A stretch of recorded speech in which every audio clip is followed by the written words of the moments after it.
First at 5, step-cousin convicted. A jury finding Jaylin Brazier guilty of killing Zion Foster and disposing of her body. Thank you for joining us today at 5. I'm Glenda Lewis. And I'm Brian Abel. After listening to hours and hours of testimony, it took less than an hour of deliberations for the jury to come to their decision. 7 News Detroit reporter Darren Cunningham in downtown Detroit with how Zion's family is reacting to the verdict. After 7 days of testimony and 40 minutes of deliberation, jurors reached their verdicts. Now, it's important to keep in mind that they were only working with circumstantial evidence. No body, no autopsy. Yet they were convinced that Jaylin Brazier is guilty of murdering Zion Foster. I spoke with Zion's mother after the verdict. If you could say anything to the jurors right now, what would it be? Thank you so much.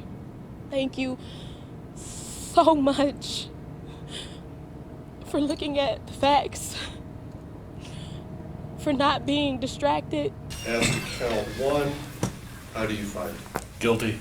Jaylin Brazier's fate in one word after 1 week of testimony. He sat showing no emotion, while the family of Zion Foster was visibly relieved, as the jury found Brazier guilty of second-degree murder and guilty of tampering with evidence. During his trial, jurors heard from 32 people who played a crucial role in the investigation of what happened to the 17-year-old, like Brazier's neighbor, who provided ring camera footage to Zion's family, showing the last video of Zion as she and Brazier entered his home in Detroit on January 4th, 2022. This video, along with this ring video from Zion's home in Eastpointe and cell phone records, helped disprove Brazier's initial denial that he even spent time with Zion. It's just basically showing this girl was never in my house. So, and she's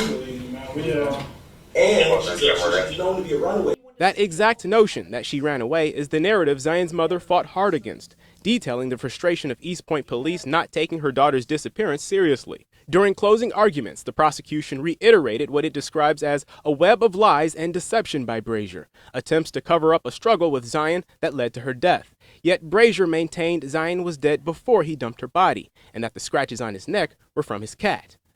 Despite Brazier escorting police to the dumpster, which led to a 5-month landfill search by dozens of volunteers, the search came up empty, unable to remedy the investigatory challenges of not finding Zion's body. My baseline conclusion is that her cause of death is unknown. Leaving so many questions. Despite that, and the defense's best efforts, the jury believed there was enough circumstantial evidence to send Brazier to prison, potentially for the rest of his life. You thought she was just a run-of-the-mill, and you thought that she didn't matter to us. And you were mistaken. You thought you were smart. You tried to be slick. The people saw you for what you are. Brazier's sentencing is scheduled for June 3rd. He faces up to life in prison. In Detroit, Darren Cunningham, 7 News Detroit. All right, Darren, thank you.